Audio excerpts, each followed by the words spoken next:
नमस्ते दोस्तों, स्वागत है आपका। आज हम एक बेहतरीन ऑस्कर विजेता फिल्म देखने जा रहे हैं। इस कहानी में निर्देशक रॉबर्टो बेनिग्नी ने खूबसूरती से दिखाया है कि एक पिता अपने बेटे की खुशी के लिए किस हद तक जा सकता है। बिना समय गवाएं, चलिए लाइफ इज ब्यूटीफुल देखना शुरू करते हैं। फिल्म की शुरुआत में दो आदमी इटली के एक शहर की ओर कार से जा रहे हैं। जो आदमी आराम से सो रहा है वह हमारी कहानी का नायक गुइडो है। गुइडो एक मजाकिया, तेज तर्रार इंसान है जो किसी भी परिस्थिति के हिसाब से ढल जाता है और उसका पूरा फायदा उठाता है। वे उस शहर जा रहे हैं जहां उसके चाचा ने उनके लिए एक नौकरी का इंतजाम किया है, लेकिन अचानक उनकी कार के ब्रेक फेल हो जाते हैं। इस अफरातफरी में उनका रास्ता बदल जाता है और वे एक भीड़ भाड़ वाली सड़क से गुजरते हैं जहां लोग एक राजा का स्वागत करने के लिए इंतजार कर रहे हैं। जब वे गुइडो को देखते हैं तो उसे राजा समझ लेते हैं और उसकी जय जयकार करते हैं। गुइडो घबरा जाता है और लोगों को रास्ते से हटाने की कोशिश करते हुए चिल्लाता है, ब्रेक नहीं है। लेकिन भीड़ उसे गलत समझ लेती है और झंडे लहराते हुए और उसे शाही सम्मान देते हुए जयकार करती रहती है। सारी उलझन और उत्साह के साथ गुइडो एक राजा की तरह शहर में प्रवेश करता है और एक पल के लिए उसे सचमुच राजकुमार जैसा महसूस होता है। बाद में जब वे कार की मरम्मत कर रहे होते हैं, गुइडो हाथ धोने जाता है। तभी वह एक लड़की को देखता है और मजाक में उससे कहता है, मैं एक राजकुमार हूँ, क्या मैं यहाँ हाथ धो सकता हूँ? लड़की उसकी बात पर यकीन नहीं करती और पूछती है, क्या तुम सच में राजकुमार हो? गुइडो झूठ बोलता है और कहता है, मैंने अपने पहरेदारों को दोपहर के भोजन के लिए भेजा था। अचानक उसकी नजर एक औरत पर पड़ती है जो फार्म हाउस की खिड़की से गिरने वाली है। जल्दी से सोचते हुए गुइडो दौड़कर उसे बचा लेता है। वह औरत हमारी कहानी की नायिका है, डोरा। उसकी खूबसूरती देखकर गुइडो मजाकिया लहजे में कहता है, भगवान ने इस राजकुमार के लिए आसमान से एक राजकुमारी भेजी है। कविता में जब डोरा उसे धन्यवाद देती है तो गुइडो चालाकी से कुछ अंडे ले लेता है और अलविदा राजकुमारी कहकर चला जाता है। डोरा और दूसरी लड़की ये देखकर दंग रह जाती हैं कि गुइडो ने कितने आत्मविश्वास और सहजता से काम लिया। उस रात गुइडो और उसका दोस्त अपने चाचा एलिसियो के घर पहुंचते हैं। वे घर से कुछ आदमियों को भागते हुए देखते हैं। चिंतित होकर वे अंदर भागते हैं, लेकिन चाचा शांति से कहते हैं, लोग अक्सर ऐसा करते हैं क्योंकि हम सब यहूदी हैं, हमें इसे सहना ही पड़ता है। वह उन्हें रुकने का प्रस्ताव देते हैं, लेकिन चेतावनी देते हैं कि वे उनकी किसी भी प्राचीन वस्तु को न छुए क्योंकि वे बहुत महंगी हैं।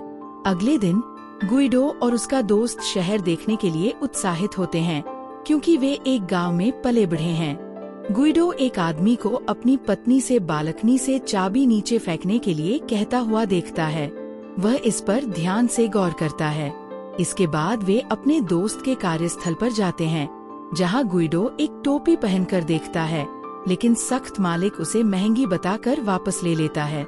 हालांकि गुइडो चतुराई से टोपियां बदल लेता है और मालिक की टोपी अपने पास रख लेता है। इसके बाद गुइडो टाउन हॉल जाता है। उसका सपना एक किताबों की दुकान खोलना है और वह वहां अनुमति के लिए आवेदन करने जाता है। काउंटर पर मौजूद महिला उसे बताती है कि यह आसान नहीं है, उसे उच्च अधिकारियों से अनुमति और हस्ताक्षर की आवश्यकता है। गुइडो की नजर अपनी जेब में रखे अंडों पर पड़ती है जो उसने फार्म हाउस से लिए थे और वह उन्हें अपने हाथों में ले लेता है। तभी एक उच्च पदस्थ अधिकारी वहां पहुंचता है। गुइडो विनम्रता से उससे अपनी किताबों की दुकान के परमिट पर हस्ताक्षर करने का अनुरोध करता है, लेकिन वह अधिकारी अहंकार से भरा हुआ वहां से चला जाता है। निराश होकर गुइडो उस महिला से बात करता है और खिड़की के पास खड़ा हो जाता है। गलती से एक फूलदान गिर जाता है, वह सीधे अधिकारी के सिर पर गिरता है। गुइडो माफी मांगने दौड़ता है और बिना सोचे समझे अंडे के छिलकों को उस आदमी की टोपी के अंदर रख देता है। गुस्से में अधिकारी गुइडो पर चिल्लाता है और अपनी टोपी पहन लेता है, अंडा फोड़ देता है। पीछा शुरू होता है। गाइडो एक साइकिल पकड़ता है और भागने की कोशिश करता है, लेकिन एक महिला से टकरा जाता है। वह डोरा है। उसे फिर से देखकर गाइडो प्यार से कहता है। एक राजकुमार और राजकुमारी दुर्घटना में मिलते हैं और भाग जाता है। बाद में अपने चाचा के होटल में गुइडो वेटर की अपनी नई नौकरी की तैयारी करता है। उसके चाचा उसका मूल्यांकन करते हैं और कहते हैं, वेटर का काम एक कला है। मुझे यकीन नहीं है कि तुम एक अच्छे वेटर हो या नहीं, लेकिन तुम एक अच्छे अभिनेता जरूर हो। वह गुइडो को नौकरी पर रख लेते हैं और उसे अगले दिन से काम शुरू करने को कहते हैं। उस रात गुइडो अपने दोस्त को सारी बात बताता है, लेकिन उसका दोस्त तुरंत सो जाता है। गुइडो पूछता है, तुम्हें इतनी जल्दी कैसे नींद आ जाती है? उसका दोस्त जवाब देता है, मैं एक साधु से मिला था जिसने कहा था, अगर तुम जो चाहो दोहराओगे तो वह हो जाएगा। हमेशा शरारत से भरा गुइडो मजाक में कहता है, मेरे दोस्त को जाग जाना चाहिए, मेरे दोस्त को जाग जाना चाहिए, बजाय इसके कि वह अपनी मनचाही बात दोहराए। अगली सुबह काम पर जाते समय गुइडो डोरा को टाउन हॉल के उसी अधिकारी से बात करते हुए देखता है। वह अपने दोस्त के पीछे छिप जाता है। अधिकारी के जाने के बाद गुइडो डोरा का अभिवादन करता है और कहता है, हाय राजकुमारी, लगता है हम अक्सर मिलते रहते हैं। डोरा मुस्कुराती है और जवाब देती है, मुझे स्कूल के लिए देर हो रही है, और चली जाती है। अब गुइडो को पता चल गया है कि डोरा एक शिक्षिका थी। गुइडो होटल पहुंचता है और ग्राहकों की सेवा शुरू करता है। एक नियमित अतिथि एक डॉक्टर है जिसे पहेलियां पूछने का शौक है। वह गुइडो को एक पहेलिया देता है और गुइडो तुरंत बुद्धि और हास्य के साथ उत्तर देता है। प्रभावित होकर डॉक्टर खाना भूल जाता है और गुइडो की प्रतिपहेली को सुलझाने पर ध्यान केंद्रित करता है। बाद में गुइडो को पता चलता है कि एक स्कूल निरीक्षक डोरा के स्कूल का दौरा करने वाला है। निरीक्षक द्वारा गिराए गए एक रिबन को देखकर गुइडो एक योजना बनाता है। अगले दिन वह स्कूल निरीक्षक का भेष धारण करता है और डोरा के स्कूल जाता है। डोरा उसे देखकर चौंक जाती है। गुइडो गंभीरता से घूमता है, निरीक्षण करने का नाटक करता है और डोरा के साथ छेड़खानी करता है। वह झुककर पूछता है, कैसी हो राजकुमारी, क्या तुम इस रविवार को रात के खाने पर आओगी? वह पूछता है, लेकिन डोरा मना कर देती है, कहती है कि वह थिएटर जा रही है। प्रधानाध्यापिका गुइडो को एक महान वैज्ञानिक और बच्चों के लिए एक आदर्श के रूप में पेश करती है। अपने चंचल स्वभाव के कारण गुइडो मेज पर कूद पड़ता है और सबके सामने डोरा की तारीफ करता है। अचानक असली इंस्पेक्टर आ जाता है और गुइडो भागकर बाहर चला जाता है। गुइडो साफ तौर पर एक आकर्षक और शरारती इंसान है। सब उसे पसंद करते हैं। रविवार को डोरा थिएटर जाती है। यह याद आते ही गुइडो भी उसी शो में जाता है। नाटक देखने के बजाय वह बालकनी में डोरा को देखता है। उसके बगल में बैठी एक महिला यह देख लेती है, लेकिन गुइडो अपनी हरकत छिपाने के लिए जल्दी से कहता है, मैडम, मेरे एक कान में दिक्कत है। उसे अपने दोस्त की बात याद आती है और वह चुपचाप दोहराने लगता है, मुझे देखो, मुझे देखो, इस उम्मीद में कि डोरा उसे देखेगी। वह मुड़ने लगती है, लेकिन उसके बगल में बैठी महिला उसे देख लेती है। शो के बाद गुइडो अपने दोस्त के बॉस से फिर मिलता है। हमेशा की तरह वह उस आदमी की टोपी चुराकर भाग जाता है। बाहर डोरा अधिकारी के साथ बाहर आती है, जो कहता है, हम कल एक पार्टी में जा रहे हैं। डोरा गुस्से से जवाब देती है, मुझसे पूछे बिना तुम यह कैसे तय कर सकते हो? लेकिन अधिकारी जिद करता है, मैंने उन्हें पहले ही बता दिया था कि तुम आओगे। बारिश शुरू हो जाती है। जब अधिकारी अपनी कार लेने जाता है, गुइडो अपने दोस्त के बॉस की कार उधार लेता है। डोरा ये सोचकर कि यह अधिकारी की कार है, उसमें बैठ जाती है और पार्टी के बारे में अपनी भड़ास निकालने लगती है। उसे हिचकी आने लगती है और अचानक गुइडो पलट जाता है। उसे इतना हैरान कर देता है कि उसकी हिचकी भी बंद हो जाती है। डोरा हैरानी से उसे देखती है, फिर मुस्कुरा देती है। गुइडो कहता है, मुझे गलत मत समझो, मैंने कार जल्दी में ली थी, लेकिन मुझे गाड़ी चलानी नहीं आती।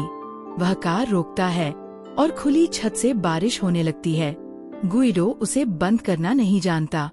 हमेशा अलग सोच रखने वाला, वह स्टीयरिंग व्हील हटाता है, उस पर छाते की तरह एक तकिया रखता है और डोरा को देते हुए कहता है, एक राजकुमारी को भीगना नहीं चाहिए। वह उसके लिए एक लाल कालीन भी बिछा देता है, सचमुच, जिससे उसे राजसी होने का एहसास होता है। डोरा भावुक हो जाती है। वह बताती है कि अधिकारी वह उसका बचपन का दोस्त था और इस वजह से वह उसके निमंत्रण को मना नहीं कर सकती। गुइडो उसे खुश करना चाहता है। उसे पहले वाली चाबी फेंकने वाली घटना याद आ जाती है। खुशकिस्मती से वह उसी जगह खड़ा होता है और उस औरत को पुकारता है जैसे उसके पति ने किया था। हैरानी की बात है कि औरत फिर से चाबियां फेंक देती है। डोरा दंग रह जाती है। जैसे ही वह जाने वाली होती है, गुइडो उसे आइसक्रीम के लिए बुलाता है। डोरा हंसती है, रात के इस समय हमें कहाँ मिलेगी? गुइडो जोर से प्रार्थना करता है, हे भगवान, हम आइसक्रीम कब खाएंगे? तभी होटल का डॉक्टर प्रकट होता है और कहता है, 7 मिनट।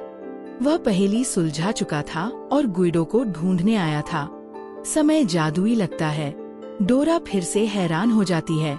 वे आइसक्रीम खाने जाते हैं और घर के रास्ते में गुइडो धीरे से कहता है, पहली बार जब मैंने तुम्हें देखा था तो मुझे प्यार हो गया था। मैं बस तुम्हें हमेशा प्यार करना चाहता हूँ। डोरा हाँ नहीं कहती, लेकिन यह साफ है कि वह भी ऐसा ही महसूस करती है। जैसे ही वे उसके घर के पास से गुजरते हैं, डोरा देखती है कि गुइडो की टोपी गीली है। अचानक असली टोपी वाला अपनी साइकिल से पास से गुजरता है। गुइडो उसे देखता है और डोरा से मजाक करता है। लगता है फिर से टोपी बदलने का समय आ गया है। वह प्रार्थना करने ही वाला होता है कि डोरा उसे रोक देती है और वह प्रार्थना करती है। डोरा के अनुसार जादुई ढंग से वह आदमी आता है, अपनी टोपी वापस लेता है और गुइडो की टोपी पहना देता है। डोरा दंग रह जाती है। गुइडो मुस्कुराता है, आंखों में प्यार भरकर अलविदा कहता है और चला जाता है। उस रविवार को वह अधिकारी गुइडो के चाचा के होटल में आया। उसे देखते ही गुइडो छिप गया। राजकुमारी जैसे कपड़े पहने डोरा को पार्टी में जाने में कोई दिलचस्पी नहीं थी। इस बीच गुइडो अपने चाचा को अपने घोड़े के साथ बाहर उदास खड़ा देखता है। किसी ने घोड़े को हरा रंग दिया था और उस पर यहूदियों के बारे में आपत्तिजनक बातें लिखी थीं। लेकिन हमेशा सकारात्मक रहने वाला गुइडो अपने चाचा को शांत करता है और उन्हें अंदर ले जाता है। वहाँ वह डोरा को देखता है। गुइडो हैरान और खुश है। वह एक राजकुमारी जैसी खूबसूरत लग रही है। लेकिन जब गुइडो उसके पास जाने ही वाला था, तभी उसे वह अधिकारी दिखाई देता है। वह छिपने के लिए एक फूलदान ले जाता है। इसी बीच पहेली वाला डॉक्टर उसे देख लेता है और एक नई पहेली पूछता है और उसे उत्तर खोजने के लिए कहता है। डोरा अपनी मेज पर उदास बैठी थी जब वे एक बड़ा सा केक लाए। केक पर गुइडो ने लिखा था, शुभ संध्या राजकुमारी। यह देखकर डोरा तुरंत समझ गई कि गुइडो वहाँ था। वह भीड़ में उसे ढूंढने लगी, लेकिन तभी वह अधिकारी उसके पास आया और उसका हाथ पकड़ लिया। सबके सामने उसने घोषणा की, डोरा और मैं बचपन के दोस्त हैं और जल्द ही हमारी शादी होने वाली है। ये सुनकर डोरा की माँ बहुत खुश हुई, लेकिन भीड़ में छिपा गुइडो दिल टूट गया। वो धीरे धीरे निराशा में जमीन पर गिर पड़ा। किसी तरह उसने खुद को संभाला और खड़ा रहा। उसी समय गुइडो के चाचा ने उसे अनजाने में अपनी थाली में एक कुत्ते को परोसते हुए देख लिया। गुइडो को पता भी नहीं चला। जैसे ही वह डोरा की मेज के पास पहुंचा, उसका पैर फिसल गया और थाली डोरा के पास गिर गई। मेज के नीचे उसे साफ करते समय कुछ अप्रत्याशित हुआ। डोरा मेज के नीचे रेंग कर गई, उसकी आंखों में देखा और धीरे से कहा, अब मैं तुम्हें बता रही हूँ, मैं तुमसे प्यार करती हूँ, मुझे अपने साथ ले चलो। गुइडो का चेहरा खुशी से चमक उठा। मुझे 5 मिनट दो, उसने मुस्कुराते हुए जवाब दिया। कुछ ही देर बाद गुइडो हरे रंग के घोड़े पर सवार होकर लौटा। भीड़ आश्चर्य और प्रसन्नता से उसे देख रही थी। अधिकारी ने उसकी ओर देखा और सोचा, मैंने इस आदमी को पहले भी कहीं देखा है। इस बीच गुइडो मुस्कुराया और बोला, राजकुमारी, आइए, घोड़े पर बैठिए। खुशी से डोरा घोड़े पर चढ़ गई और गुइडो एक सच्ची राजकुमारी की तरह उसके साथ चला गया। भीड़ ने जयकारे लगाए, ये सोचकर कि ये सब अधिकारी के सरप्राइज प्लान का हिस्सा था। जैसे ही अधिकारी ने ये पता लगाने की कोशिश की कि गुइडो कौन है, एक बड़ा अंडा उसके ऊपर गिर गया। अचानक उसे याद आ गया। गुइडो डोरा को अपने चाचा के घर ले गया और उनकी शादी हो गई। साल बीत गए। अब उनका एक छोटा बेटा था जिसका नाम जोशुआ था, जिसे अपने खिलौने वाले टैंकर से खेलना बहुत पसंद था। हाँ, वह डोरा और गुइडो का बच्चा था और वे शहर में एक खुशहाल जिंदगी जी रहे थे। एक सुबह गुइडो डोरा को उसके स्कूल छोड़ने गया और जोशुआ की नजर एक बोर्ड पर पड़ी जिस पर लिखा था, यहूदियों और कुत्तों का यहाँ आना मना है। उसने अपने पिता से पूछा, इसका क्या मतलब है? गुइडो को समझ नहीं आ रहा था कि एक बच्चे को ऐसी घिनौनी राजनीति कैसे समझाए, इसलिए उसने जवाब दिया, अलग अलग जगहों के अलग अलग नियम होते हैं। जोशुआ अभी भी उत्सुक था। उसने पूछा, तो फिर हमारी दुकान में कोई नियम क्यों नहीं है? उसका ध्यान भटकाने की कोशिश करते हुए गुइडो मुस्कुराया और बोला, तुम सही कह रहे हो। अब से हमारी दुकान में मकड़ियों और चमगादड़ों का आना मना है।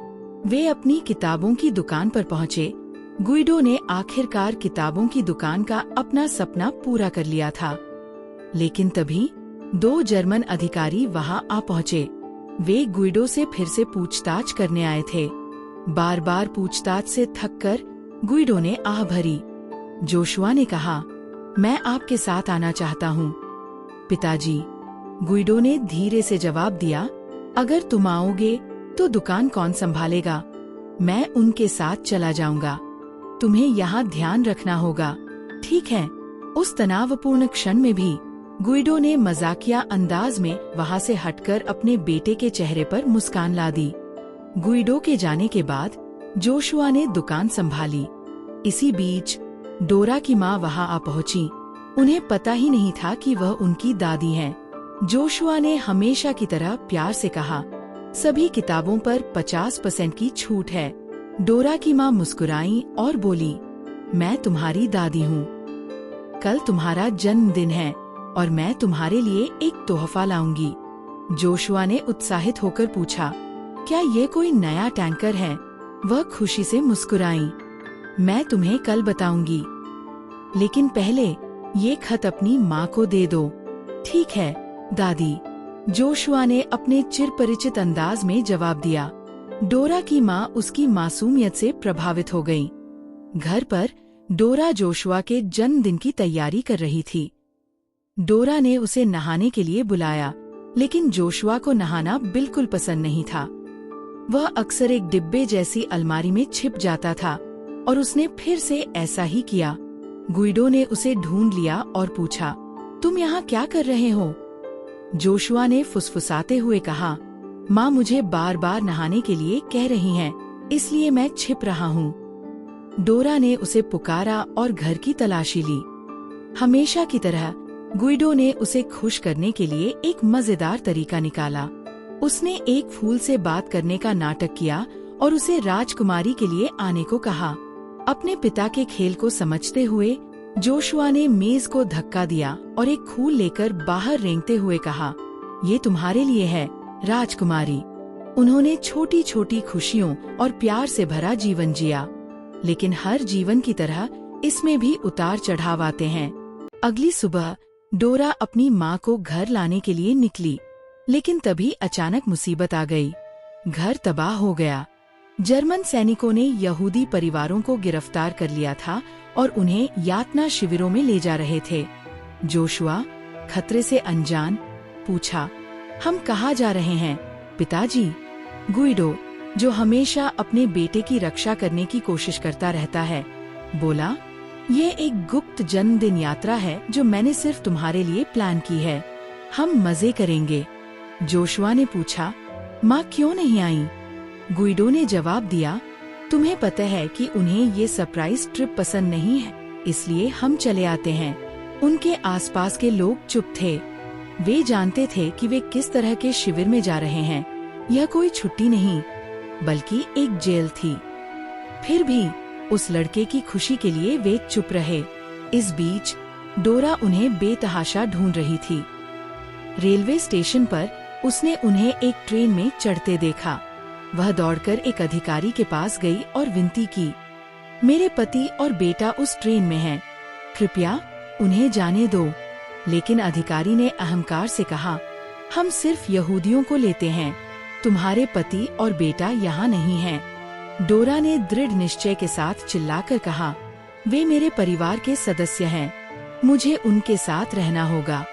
ट्रेन के अंदर से जोशुआ ने उसे देखा और चिल्लाया, माँ यहाँ है। गुइडो का दिल बैठ गया। वह जानता था कि वे कहाँ जा रहे हैं। डोरा ट्रेन में चढ़ गई और उनके साथ हो ली। वे यातना शिविर में पहुँच गए, धरती का नर्क। स्त्री पुरुष अलग हो गए थे। जब उन्हें अलग किया जा रहा था तो गुइडो चिल्लाया, राजकुमारी। डोरा मुड़ी। ये शब्द हमेशा उसे खुशी देता था, लेकिन इस बार उसका चेहरा दुख से भरा हुआ था। जब वे शिविर से गुजर रहे थे, जोशुआ ने कहा, पिताजी, मुझे ये ट्रेन पसंद नहीं है और मुझे ये जगह भी पसंद नहीं है। उसने डर और बेचैनी महसूस करते हुए चारों ओर देखा। उसे दिलासा देने और डर से बचाने के लिए गुइडो ने धीरे से कहा, ये एक खेल है जोशुआ। अगर हम सैनिकों के आदेशों का पालन करें और सही तरीके से खेलें, तो हम एक असली टैंकर जीत सकते हैं। जब वे अपने कमरे में पहुँचे तो गुइडो चौंक गया। जगह धूल भरी, भीड़ भाड़ वाली और गंदे कपड़ों में लोगों से भरी हुई थी। जोशुआ ने बेचैनी से इधर उधर देखा और फिर बोला, मुझे ये जगह पसंद नहीं है। उसके बगल में खड़ा गुइडो मुस्कुराया, शांत रहने की कोशिश करते हुए। यह भी खेल का हिस्सा है जोशुआ, हमें बहादुर बनना होगा। फिर जोशुआ ने पूछा, क्या मैं माँ से मिल सकता हूँ? गुइडो ने जवाब दिया, अगर हम खेल जीत गए तो हम सब फिर से साथ होंगे। तभी जोशुआ को भूख लगी। गुइडो ने जल्दी से इधर उधर देखा और किसी की ओर इशारा किया। उन्होंने अभी अभी रोटी बाटी है। इस बार हम चूक गए, लेकिन कल ले लेंगे, ठीक है? तभी जर्मन सैनिक कमरे में दाखिल हुए और पूछा, कौन जर्मन बोलता है? गुइडो ने अपना हाथ उठाया। एक सैनिक ने समूह पर चिल्लाकर धमकियां देनी शुरू कर दी। अगर तुम आदेश नहीं मानोगे तो तुम्हें गोली मार दी जाएगी। लेकिन गुइडो ने जोशुआ की बात ध्यान से सुनते हुए इस भयावह क्षण को खेल का हिस्सा बना दिया। उसने खुशी से घोषणा की, अब हम सब एक बड़े खेल के खिलाड़ी हैं। अगर तुम टैंकर जीतना चाहते हो तो तुम्हें 3 नियमों का पालन करना होगा। पहला, रोना नहीं। दूसरा, तुम्हें अपनी माँ से नहीं मिलना चाहिए। और तीसरा, यह मत कहना कि तुम्हें भूख लगी है। अगर तुम इन नियमों का पालन करोगे और अच्छा खेलोगे तो तुम 1000 अंक और असली टैंकर जीत जाओगे। जोशुआ की आंखें उत्साह से चमक उठीं। उसने उसकी हर बात पर विश्वास किया। बाकी लोग जो सच्चाई जानते थे भी साथ खेलने लगे, यह दिखावा करते हुए कि यह सब बस एक खेल है, ताकि गुइडो अपने बेटे की बेगुनाही की रक्षा कर सके। आने वाले दिनों में शिविर में जीवन और भी क्रूर हो गया। गुइडो को भारी बोझ उठाने में मुश्किल हो रही थी। एक दिन जब वह कुछ भारी उठाने की कोशिश कर रहा था तो वह बुदबुदाया, अगर मैं ऐसा करता रहा तो शायद मर जाऊंगा। उसके बगल में खड़े एक और आदमी ने जवाब दिया, अगर तुम ऐसा नहीं करोगे तो वे तुम्हें वैसे भी मार डालेंगे। उस शाम पूरी तरह थककर गुइडो अपने कमरे में लौट आया। जोशुआ दौड़कर उसके पास गया और गुइडो, जो मुश्किल से खड़ा हो पा रहा था, ने अपने बेटे को गोद में उठा लिया। मुस्कुराते हुए उसने कहा, आज हमने 7 अंक कमाए और उन्होंने हमें कुछ रोटी दी। उसने रोटी का अपना हिस्सा जोशुआ को दे दिया। पीड़ा के बावजूद उसका चेहरा अभी भी खुश और उत्साहजनक था। महिलाओं के शिविर में महिला कैदियों को काम पर भेजा जा रहा था। एक बुजुर्ग महिला को रोका गया। एक सिपाही ने उससे कहा, बूढ़ी औरतों के लिए काम नहीं, अंदर जाओ। यह देखकर डोरा ने दूसरी महिला से कहा, कम से कम वे बुजुर्ग महिलाओं से काम तो नहीं करवा रहे। दूसरी महिला ने उसे गंभीरता से देखा और कहा, नहीं, यह कोई दया नहीं है। उन्हें बुजुर्गों या बच्चों से कोई मतलब नहीं है। उन्हें केमिकल फैक्ट्री ले जाया जाता है, कहते हैं नहाने के लिए, लेकिन वहाँ उन्हें मार दिया जाता है। वापस लौटकर सिर्फ उनके कपड़े ही मिलते हैं। डोरा डर गई। उसका दिल डर से भर गया, अपने लिए नहीं बल्कि अपने बेटे जोशुआ के लिए। इस बीच गुइडो कठिन परिस्थितियों में काम करता रहा। एक दिन जोशुआ दौड़कर उसके पास आया और बोला, पापा, उन्होंने मुझे नहाने के लिए बुलाया था, लेकिन मुझे अच्छा नहीं लगा, इसलिए मैं भाग गया। गुइडो अभी भी इस बात से अनजान कि स्नान असल में क्या होता है, ने सहजता से पूछा, तुम क्यों नहीं गए? नहाना अच्छा होता है। जोशुआ ने बात बदल दी। पापा, आप क्या कर रहे हैं? गुइडो मुस्कुराया और बोला, हम टैंकर बना रहे हैं, ये खेल का हिस्सा है, याद है? रासायनिक कारखाने में गुइडो के चाचा उन बुजुर्गों के समूह में थे जिन्हें स्नान के लिए अपने कपड़े उतारने के लिए कहा जा रहा था। उन्होंने चुपचाप उनकी बात मान ली। उन्हें पूरी तरह से पता था कि क्या होने वाला है। उनकी आंखों का दुख बहुत कुछ बयां कर रहा था। उनके पास कोई चारा नहीं था, कोई बचने का रास्ता नहीं था। बस कुछ ही मिनट बचे थे जीने के लिए। जब गुइडो को आखिरकार पता चला कि रासायनिक कारखाने में असल में क्या हो रहा है, तो वह घबरा गया। वह सैनिकों के पहुंचने से पहले जोशुआ को ढूंढने दौड़ा। अगर उन्होंने लड़के को देख लिया तो वे उसे मार डालेंगे। लेकिन उस भयावह क्षण में भी गुइडो शांत रहा। अपने बेटे को ऊपर वाली चारपाई में छिपा दिया और धीरे से कहा, हम खेल के दूसरे स्तर पर पहुंच गए हैं जोशुआ। इस स्तर पर तुम्हें किसी भी सैनिक को खुद को नहीं देखना चाहिए। तुम्हें छिपना होगा। अगर तुम मेरे वापस आने तक छिपे रहे तो हम 150 अंक जीतेंगे। यह एक बड़ा अंक है, इसे मत गवाना। अगले दिन डोरा केमिकल फैक्ट्री में काम कर रही थी। उसे कपड़े छांटने का काम सौंपा गया था। वह एक एक करके कपड़े उठा रही थी और डरते डरते अपने बेटे के कपड़े ढूंढ रही थी। प्लीज, प्लीज उसके कपड़े यहाँ न रहने दें, उसने मन ही मन प्रार्थना की। इस बीच गुइडो ने जोशुआ को एक ट्रॉली में छिपा दिया था। जब उसने देखा कि घोषणा कक्ष खाली है, तो वह चुपके से अंदर गया और माइक्रोफोन चालू कर दिया। नमस्ते राजकुमारी, कैसी हो? उसने खुशी से कहा। उसने माइक जोशुआ की ओर बढ़ाया, जिसने कहा, माँ, हम खेल में हैं और हम जल्द ही जीतने वाले हैं। डोरा ने लाउडस्पीकर से अपने बेटे की आवाज गूंजती सुनी। उसकी आंखों में आंसू भर आए। वह जिंदा था।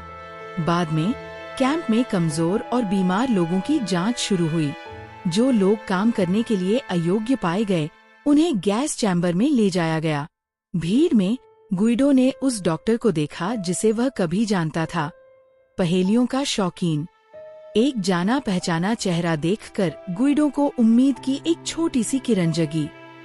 उसने डॉक्टर की तरफ देखा और कहा, मुझे तुम्हारी आखिरी पहेली का जवाब पता है। लेकिन डॉक्टर ने कुछ नहीं कहा। उसने सोचा भी नहीं। बाद में गुइडो अपने कमरे में लौट आया, इस उम्मीद में कि डॉक्टर शायद उसे उस बुरे दौर से निकलने में मदद कर सके। शायद, उसने खुद से कहा, वह मुझे सैनिकों की सेवा जैसी कोई बेहतर नौकरी दिलाने में मदद कर सके। लेकिन जब उसने कमरे में चारों ओर देखा, तो उसने देखा कि जोशुआ वहाँ नहीं था। वह घबरा गया। जोशुआ, उसने पुकारा। एक तनावपूर्ण क्षण के बाद जोशुआ खाट के नीचे से रेंगकर बाहर आया। तुम वहाँ क्यों छिपे थे? गुइडो ने राहत भरी नजरों से पूछा। जोशुआ ने धीरे से जवाब दिया, किसी ने मुझे बताया था कि जब सैनिक मेरे जैसे बच्चों को देखते हैं तो उन्हें भट्टियों में डालकर मार देते हैं। कैंप में किसी ने, शायद निराश और नाराज होकर, जोशुआ को गैस चैम्बरों के बारे में बताया था। उसे शांत करने के लिए गुइडो धीरे से मुस्कुराया। वह व्यक्ति जरूर कोई ऐसा होगा जो नहीं चाहता कि तुम टैंकर जीतो। वे बस तुम्हारे अंग गंवाने की कोशिश कर रहे हैं। लेकिन सोचो क्या, अब हम लीडर बोर्ड में सबसे ऊपर हैं। फिर भी जोशुआ ने नीचे देखा और कहा, पिताजी, मुझे ये जगह पसंद नहीं है। हमें यहाँ से चले जाना चाहिए। अपने बेटे को इतना परेशान देखकर गुइडो खड़ा हो गया और सामान पैक करने का नाटक करने लगा। ठीक है, अगर तुम्हें पसंद नहीं है तो हम चले जाते हैं। लेकिन यह अफसोस की बात है, वे अभी अभी सबसे बड़ा टैंकर तैयार कर रहे थे और हम उसे हार जाएंगे। मेरे बेटे को अब ये खेल पसंद नहीं है, लेकिन कोई बात नहीं। गुइडो ने बारिश में बाहर निकलने का नाटक करते हुए कहा। टैंकर और सबसे ज्यादा अंक मिलने की बात सुनकर जोशुआ का मन अचानक बदल गया। रुको पापा, वापस आओ, उसने आवाज लगाई। गुइडो मुस्कुराया। उसका छोटा सा नाटक काम कर गया था। उसने एक बार फिर अपने बेटे के लिए डर को उम्मीद में बदल दिया था। अगले दिन गुइडो नौकर का काम करता है। इसी बीच वह कुछ जर्मन बच्चों को खेलते हुए देखता है और तुरंत अपने बेटे को बुलाता है। जोशुआ, एक बक्सा है, जाओ इसे खोलो। जोशुआ उसे खोलता है, हैरान, और वापस आकर कहता है, पापा, इसमें एक लड़का छिपा है। ऐसा लगता है कि बच्चे लुका छिपी का खेल खेल रहे थे। गुइडो मुस्कुराता है और उससे कहता है, ये भी एक खेल है जोशुआ, बस उनके साथ जाओ, खेलो, मजे करो और खाओ। लेकिन एक ही नियम है, तुम्हें बोलना नहीं है। अगर हम ये खेल जीत गए तो हमें बहुत सारे अंक मिलेंगे। तभी एक नानी आती है। ये सोचकर कि जोशुआ भी एक जर्मन बच्चा है, वह उसे ले जाती है। गुइडो यह सोचकर कि कम से कम उसके बेटे को तो अच्छा खाना मिलेगा, सैनिकों की सेवा शुरू कर देता है। वहाँ उसकी नजर डॉक्टर पर पड़ती है। गुइडो उसे हसरत भरी निगाहों से देखता है, उम्मीद करता है कि शायद ये डॉक्टर किसी तरह उनकी मदद कर दे। इस बीच जोशुआ दूसरे बच्चों के साथ है। जब एक नौकर खाना परोसता है तो जोशुआ इतालवी में धन्यवाद कहता है। नौकर को शक हुआ और वह आया को बुलाने चला गया। गुइडो को एहसास हुआ कि क्या हुआ है और उसने तुरंत सभी बच्चों को इतालवी में धन्यवाद कहना सिखाया। आया वहाँ पहुँची। उसने गुइडो को बच्चों को पढ़ाते देखा और मान लिया कि यही परेशानी की वजह है। वह उस पर चिल्लाई और उसे भगा दिया। इसके बावजूद गुइडो जोशुआ को बचाने में कामयाब हो गया और अपने काम पर लौट गया। कुछ ही देर बाद डॉक्टर ने पूछा, मैं तुमसे अकेले में बात करना चाहता हूँ। गुइडो का दिल खुशी से उछल पड़ा, ये सोचकर कि शायद यही उसके भागने और मदद पाने का मौका हो। उसने जल्दी से जोशुआ को बताया, आज ये खेल खत्म होने वाला है। जब गुइडो डॉक्टर से मिला तो वह बेसब्री से इंतजार कर रहा था, लेकिन डॉक्टर ने उससे बस एक पहेली का जवाब पूछ लिया, जिससे उसका दिल टूट गया। गुइडो टूट गया। डॉक्टर उससे बस यही चाहता था, पहेलियाँ। उसकी उम्मीद की आखिरी किरण भी टूट गई। वह हार कर चला गया। आमतौर पर गुइडो हर परिस्थिति का खुशी से सामना करता है, लेकिन इस बार वो खुद को खोया हुआ महसूस कर रहा है।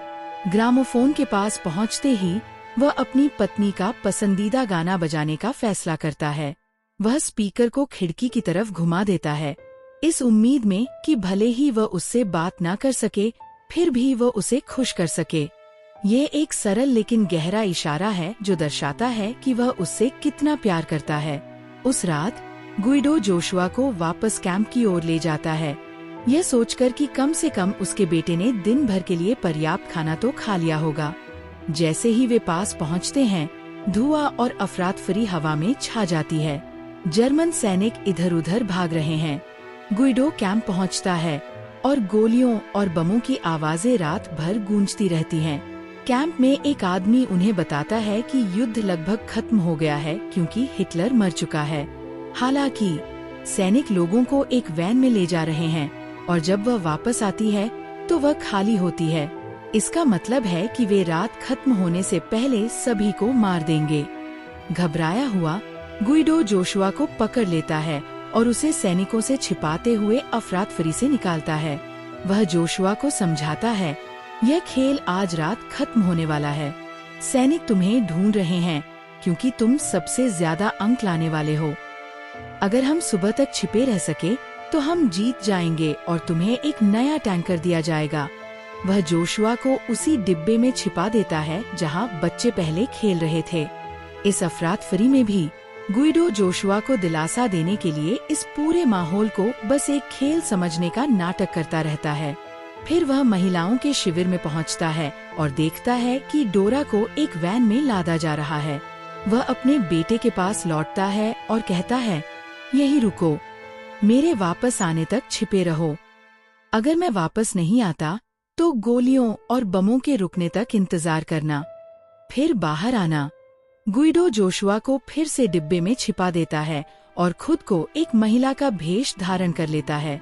लेकिन दुर्भाग्य से एक जर्मन कुत्ता उसकी गंध सूंघ लेता है और भौंकने लगता है। गुइडो डर जाता है, लेकिन फिर वही जादुई शब्द फुसफुसाता है जो उसने पहले इस्तेमाल किए थे। चमत्कारिक रूप से कुत्ता वहां से चला जाता है। इस क्षण में निर्देशक खूबसूरती से एक शक्तिशाली संदेश देता है, चाहे परिस्थिति कितनी भी विकट क्यों न हो, हमें कभी उम्मीद नहीं छोड़नी चाहिए। गुइडो एक इमारत पर चढ़कर रोशनी से बच निकलता है, अभी भी एक महिला के भेष में। वह डोरा को पुकारते हुए वैन की ओर दौड़ता है। सैनिक उसे देख लेते हैं और पहले की तरह वह पकड़े जाने से बचने के लिए इमारत पर चढ़ जाता है। लेकिन इस बार वह सर्चलाइट में फंस जाता है। एक सैनिक को उसे ले जाकर मार डालने का आदेश दिया जाता है।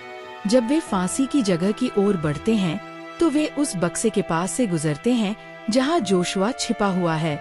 गुइडो, जो हमेशा आशावादी रहता है, यह दिखावा करता रहता है कि पूरी स्थिति खेल का हिस्सा है। वह अपने बेटे को यह सोचने के लिए कि ये सब अभी भी एक खेल है, एक अजीब लापरवाह चाल से चलता है। भ्रमित सैनिक उसे ले जाते हैं। अगली सुबह सैनिक चले जाते हैं क्योंकि युद्ध समाप्त हो चुका है। जैसे ही गोलियों और धमाकों की आवाजें बंद होती हैं, जोशुआ डिब्बे से बाहर आता है। वह इधर-उधर देखता है, लेकिन वहाँ कोई नहीं है। तभी एक टैंकर उसके सामने आकर रुकता है। टैंकर ने जर्मन सैनिकों के खिलाफ लड़ाई लड़ी थी। जोशुआ स्तब्ध और खुश है, ये सोचकर कि खेल जीतने से उसे वह टैंकर मिल गया है जिसका वादा किया गया था। टैंकर में बैठा सैनिक जोशुआ को अपने साथ ले जाता है। जैसे ही वे बचे हुए यहूदियों की भीड़ से गुजरते हैं, जोशुआ अपनी माँ डोरा को देखता है। वह टैंकर से कूद जाता है और उसकी ओर दौड़ता है। डोरा, स्तब्ध और अति प्रसन्न, उसे अपनी बाहों में भर लेती है। सौभाग्य से जिस सैनिक ने गुइडो को मारने के लिए ले जाया था, वह एक अच्छा इंसान था। उसने उसे मारा नहीं, बल्कि उसे छोड़ दिया। उसके बाद गुइडो अपने परिवार की तलाश में भटकता रहा और आखिरकार उन्हें ढूंढ ही लेता है। परिवार फिर से मिल जाता है और लंबे समय बाद पहली बार वे एक साथ सुरक्षित और आशान्वित हैं। वे फिर से पहले की तरह एक खुशहाल जीवन जीने लगते हैं और कहानी यहीं खत्म होती है। उम्मीद है आप सभी को पसंद आई होगी। देखने के लिए शुक्रिया।